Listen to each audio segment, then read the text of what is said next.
Movie शुरू होती है एक वकील थॉमस को दिखाते हुए जो लंदन से ट्रांसिल्वेनिया आया है एक मीटिंग के लिए। खराब रोड उसे काफी परेशानी दे रही थी, इसीलिए दूसरा पैसेंजर गाड़ी को धीरे करवाने के लिए बाहर जागता है, लेकिन उसकी नजर सूरज पर पड़ती है जो डूब रहा था। इसलिए इन्हें किसी भी हाल में जल्दी पहुंचना होगा, जिस कारण ड्राइवर भी गाड़ी को तेज भगाने लगता है। रास्ते में झटके खा खा कर थॉमस परेशान हो चुका था, लेकिन अब ये गाड़ी डायरेक्ट गाँव में ही रुकेगी। सूरज ढलने से पहले ये सब गाँव पहुँच जाते हैं, लेकिन थॉमस को अभी भी थोड़ा आगे जाना था। लेकिन ड्राइवर कहता है कि अंधेरा हो चुका है, मैं इससे आगे नहीं जाऊंगा, यहाँ से तुम्हें पैदल ही जाना होगा। गांव वाले उसे रोक रहे थे, लेकिन उसका वहाँ पर जाना भी जरूरी था, इसलिए थॉमस उनकी बात नहीं सुनता है। थॉमस को कैसल ड्रैकुला जाना था, काउंट ड्रैकुला से मिलने, जो एक वैम्पायर है, लेकिन थॉमस ये बात नहीं जानता है। उसकी बात सुनकर गांव वालों के होश उड़ जाते हैं और उसको कहते हैं कि कैसल में वैम्पायर का वास है, यही वजह है कि वो सब सनसेट के बाद बाहर नहीं निकलते। ये सब बातें हो ही रही होती हैं कि तभी एक औरत आकर उसे होली क्रॉस देकर वहाँ से चली जाती है। काफी समझाने के बाद भी वो नहीं समझता है और गांव वालों को बाय बोलकर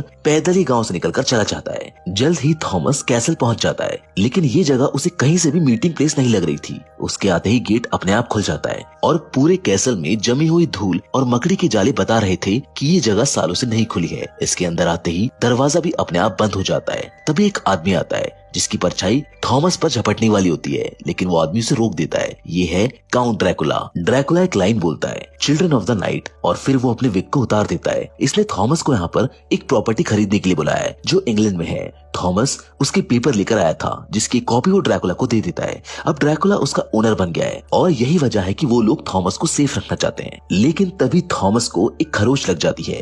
थॉमस का खून निकलता है, जिस खून को देखकर ड्रैकुला के मुंह में पानी आ जाता है, लेकिन वो खुद को कंट्रोल कर लेता है। रात को थॉमस आराम से सो रहा होता है कि तभी उसकी आंखें खुल जाती हैं, क्योंकि उसके रूम में 2 फीमेल वैम्पायर आ जाती हैं, जो कि ड्रैकुला की वाइफ हैं। अब इससे पहले कि वो थॉमस को काट लेती, ड्रैकुला वहाँ पर आकर दोनों को भगा देता है। इसके बाद वो थॉमस को यकीन दिलाता है कि ये एक बुरा सपना है, पर थॉमस नहीं मानता है, जिसकी वजह से ड्रैकुला को उसे हिप्नोटाइज करके अपना गुलाम बनाना पड़ता है। अब अगली रात दोनों एक जहाज से इंग्लैंड के लिए निकल जाते हैं, जिसका नाम द डिमेटर था।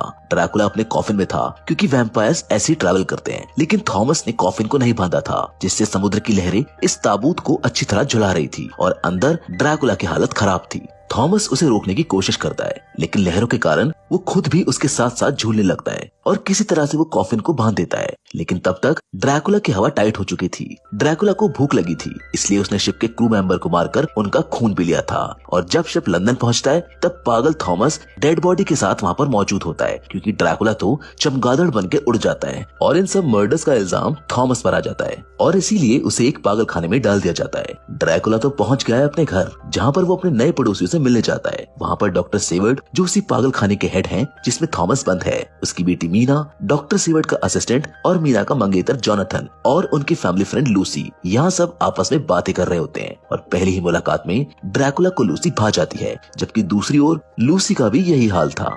अब उसी रात दोनों एक दूसरे को बालकनी से देख रहे होते हैं। लूसी ने उसे सिग्नल दे दिया था, इसलिए आधी रात को वो एक चमगादड़ में बदलकर फुल स्पीड में लूसी के रूम की तरफ जा रहा होता है। लेकिन ठंड की वजह से लूसी अपनी खिड़की को बंद कर देती है, जिस वजह से ड्रैकुला उससे टकरा जाता है। पर फिर भी वो हिम्मत ना हारते हुए खिड़की के रास्ते से अंदर घुस जाता है। लेकिन तभी वहाँ पर डॉक्टर सीवर्ड और जॉनथन आ जाते हैं, क्योंकि ड्रैकुला के गिरने की आवाज उन्हें भी आ गई थी। वो पूरे रूम को चेक करते हैं, लेकिन उन्हें वहाँ पर कोई भी नहीं मिलता है, क्योंकि ड्रैकुला तो छत पर चिपका हुआ था। और जाते हुए डॉक्टर जोर से दरवाजा बंद कर देते हैं, जिस वजह से ड्रैकुला नीचे गिर जाता है। लूसी उसे देखकर डर जाती है, पर वो ड्रैकुला को नहीं देख पाती है। अब ड्रैकुला लूसी का खून चूसना शुरू करता है। उधर थॉमस, जो उसी पागल खाने में बंद है, अब पूरी तरह से पागल हो गया है। अब उसकी पूरी लाइफ ऐसे ही निकल जाएगी। पर डॉक्टर उसे चाय पर बुलाते हैं, क्योंकि उन्हें अभी भी भरोसा है कि थॉमस उनकी बातों को समझ सकता है। लेकिन उसकी हरकतें देखकर ऐसा लगता नहीं है, क्योंकि खाने को छोड़कर वो सभी कीड़ों को खा रहा होता है। डॉक्टर के पूछने पर पहले तो वो मना करता है, लेकिन डॉक्टर ने बड़ी आसानी से उसे पकड़ लिया, क्योंकि एक कीड़े की टांग उसके मुंह से निकल रही थी। डॉक्टर उसे काफी समझाता है, लेकिन अब वो नहीं समझेगा। डॉक्टर के सामने ही वो एक कीड़े के पीछे पड़ जाता है, जिसको देख मजबूरन डॉक्टर को फिर से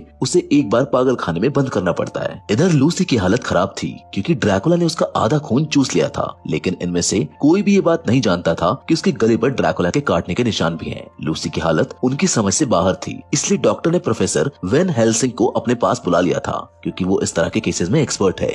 हेल्सिंग अपने कॉलेज में अपने स्टूडेंट्स को ऑटोप्सी सिखा रहा था और उसके स्टूडेंट्स को उस पर पूरा भरोसा था कि हमें कुछ नहीं होगा। लेकिन क्लास स्टार्ट होते ही आधे तो गिर ही गए और जो बचे वो भी बेहोश हो गए। पर तभी नर्स डॉक्टर का लेटर लेकर वहाँ पर आती है और अब ये उनकी मदद के लिए वहाँ पर जाएगा। इधर ड्रैकुला भी जाग जाता है पर सूरज की रोशनी उसको जला नहीं रही थी। उसको ये लगता है कि शायद ये लूसी के खून का असर है। चेक करने के लिए वो बाहर गार्डन में जाता है और वाइन भी पीकर देखता है, लेकिन उसे कुछ भी नहीं होता है। वो ऐसा इसलिए कर रहा था क्योंकि खून के अलावा कोई भी चीज वैम्पायर्स के लिए जहर है। जहाँ उसे थॉमस मिलता है, यानी वो भी अब फ्री हो गया है। अब वैम्पायर अपनी पावर्स के मजे ले रहा था, लेकिन तभी उसका सूट जलना चालू हो जाता है क्योंकि ये सब उसका एक बुरा सपना है। रियल लाइफ में उसे कोई पावर नहीं मिलती है और अभी आधी रात है। उधर हेल्सिंग लूसी को चेक कर रहा था। उसके गले पर बने निशानों को देखकर वो समझ जाता है कि ये तो एक वैम्पायर का काम है। हेल्सिंग जानता है कि वैम्पायर लूसी का पूरा खून चूसने वापस आएगा, उसे किसी भी तरह रोकना होगा। इसीलिए हेल्सिंग डॉक्टर से कुछ किताबें मंगवाता है, जिसे पढ़ने के बाद उन्हें पता चलता है कि वैम्पायर्स को लहसुन पसंद नहीं है। इसलिए वो लूसी के पूरे रूम को लहसुन से भर देते हैं, लेकिन लूसी को लहसुन के कारण नींद नहीं आती है। हेल्सिंग के मुताबिक ड्रैकुला आज रात में वापस आएगा, लेकिन लहसुन की वजह से अंदर नहीं जा पाएगा। पर ड्रैकुला भी काफी चालाक है, इसलिए वो थॉमस को अंदर भेजने का प्लान बनाता है। उसने उसके रूम की लोहे की बार को मोड़ दिया है ताकि वो पाइप से आसानी से नीचे उतर जाए, लेकिन उतरने के बजाय वो सुपरमैन बनने के कारण नीचे गिर जाता है। वो चुपके से लूसी के रूम में घुसकर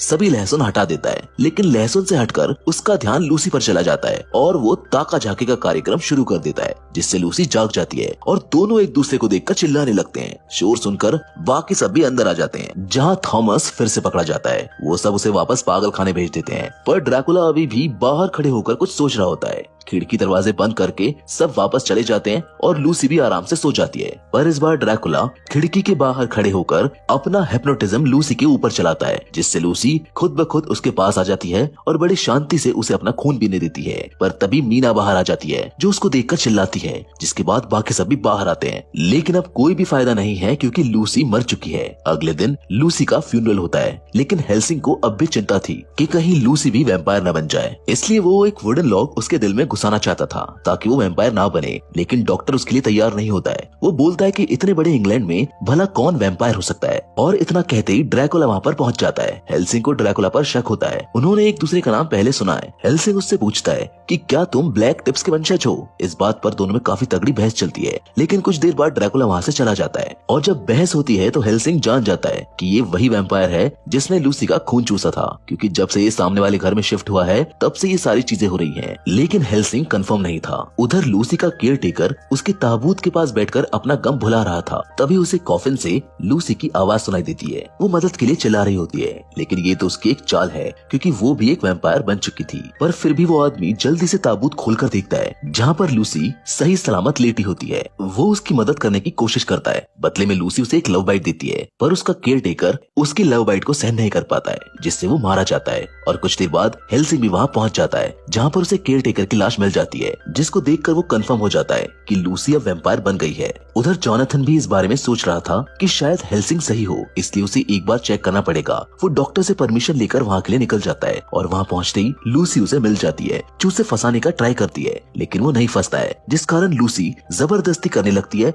और जोनाथन को काटने की कोशिश करती है। लेकिन सही समय पर हेल्सिंग होली क्रॉस लेकर आता है और जोनाथन को बचा लेता है। लूसी होली क्रॉस से डरकर उसी कॉफिन में जाकर छुप जाती है। ये सही मौका था उसे खत्म करने का। हेल्सिंग वुडलॉक और हैमर जोनाथन को पकड़ा देता है, लेकिन उसका मन अभी भी नहीं मान रहा था, जिसको देखकर हेल्सिंग कहता है कि अगर तुम्हारा दिल नहीं मान रहा है तो हम इसके मुंह में लहसुन भरकर इसका कान भी काट सकते हैं। जिसे सुनकर जोनाथन बोलता है कि पहले वाला आइडिया ही सही है, इसलिए वो काम पर लग जाता है। हेल्सिंग पीछे जाकर छुप जाता है क्योंकि वो जानता है कि इस काम में कपड़े गंदे होने वाले हैं। और जैसे ही जोनाथन उस पर हथौड़ा मारता है, एक खून का सैलाब उस पर टूट पड़ता है, क्योंकि लूसी ने अभी अभी खून पिया था। इधर ड्रैकुला मीना पर अपने स्किल्स ट्राई कर रहा होता है, लेकिन इस बार वो काम नहीं करती है, क्योंकि मीना के साथ उसकी एक मेड भी होती है। दोनों उसकी कमांड को लेकर कंफ्यूज हो रही होती हैं, इसलिए आखिर में उसे खुद अंदर जाना पड़ता है, जहाँ पर वो उठाने तो मीना को गया था, लेकिन गलती से उसकी मेड को उठा लेता है, इसलिए उसे एक बार फिर से अंदर जाना पड़ता है। इधर हेल्सिंग और जोनाथन वापस आ गए थे। डॉक्टर उन्हें देखकर परेशान हो जाता है। उधर ड्रैकुला मीना को लेकर अपने घर पहुंच जाता है। उसके साथ काफी देर डांस करने के बाद वो उसे काट लेता है, क्योंकि ड्रैकुला मीना को अपनी बीवी बनाना चाहता है। उधर अब सुबह हो जाती है, जहाँ पर जोनाथन मीना को चेक करने के लिए मीना के कमरे में आता है। वहाँ मीना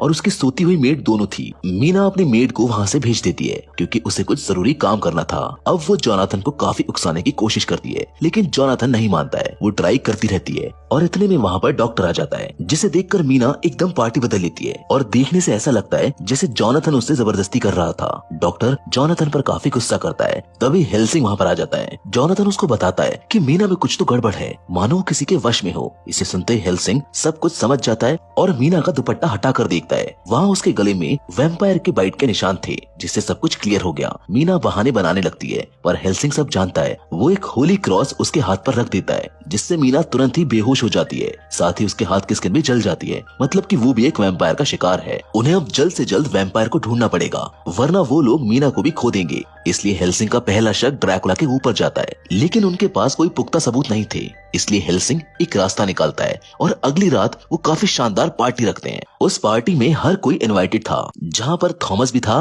और ड्रैकुला भी, जिसे देखकर ड्रैकुला समझ जाता है कि शायद यहाँ पर कुछ गड़बड़ है। इसीलिए वो थॉमस को प्लान समझा देता है कि गड़बड़ होते ही यहाँ से निकल लेना और मुझे मास्टर मत कहना। ड्रैकुला पिछली रात की तरह ही मीना के साथ डांस कर रहा था, लेकिन यही हेल्सिंग का प्लान भी था। उन्होंने काफी बड़ा कांच सामने पहले ही लगवा दिया था, जिसमें ड्रैकुला की परछाई नहीं दिख रही थी। और ऐसा हमेशा वैम्पायर के साथ होता है। वहाँ खड़े लोग हैरान और परेशान थे, लेकिन ड्रैकुला को लग रहा था कि सब उसका डांस देखकर हैरान है। पर आखिर में ड्रैकुला को भी पता चल जाता है कि सब लोग उसे हैरानी से क्यों देख रहे हैं। इसीलिए वो फटाफट मीना को लेकर वहाँ से भाग जाता है। थॉमस भी मास्टर मास्टर चिल्लाता हुआ उसके पीछे भागता है, लेकिन गार्ड्स उसको पकड़ लेते हैं। जॉनथन ड्रैकुला का पूरा घर छान लेते हैं, लेकिन उन्हें वहाँ पर कुछ नहीं मिलता है, जिसे देखकर सब निराश होते हैं। पर हेल्सिंग बोलता है कि हमें थॉमस को खुला छोड़ना होगा, वही है जो हमें उस तक पहुँचाएगा। यहाँ पर उसका ये प्लान कामयाब हो जाता है। थॉमस उन्हें ठीक वहीं ले जाता है जहाँ पर ड्रैकुला छुपा होता है। अब इनके पास ज्यादा समय नहीं बचा है और ड्रैकुला भी बचा हुआ खून पीने की तैयारी कर रहा है, जिससे वो दोनों हमेशा साथ रह सके। लेकिन इससे पहले कि वो खून पीता,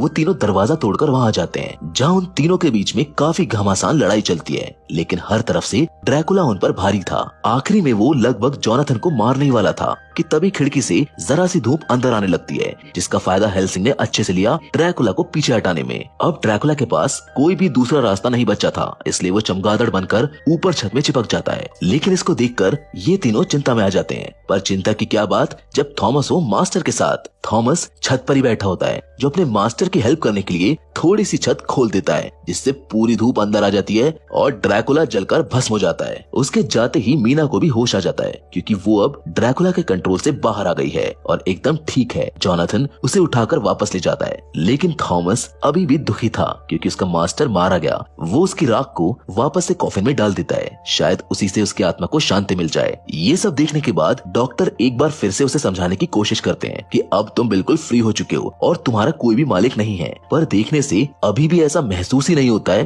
कि थॉमस कुछ समझा है। जिसके बाद हेल्सिंग भी ड्रैकुला को एक आखिरी अलविदा कहता है और इसी के साथ ये फिल्म यहाँ पर खत्म हो जाती है। उम्मीद करते हैं कि आपको ड्रैकुला की ये हॉरर कॉमेडी पसंद आई होगी।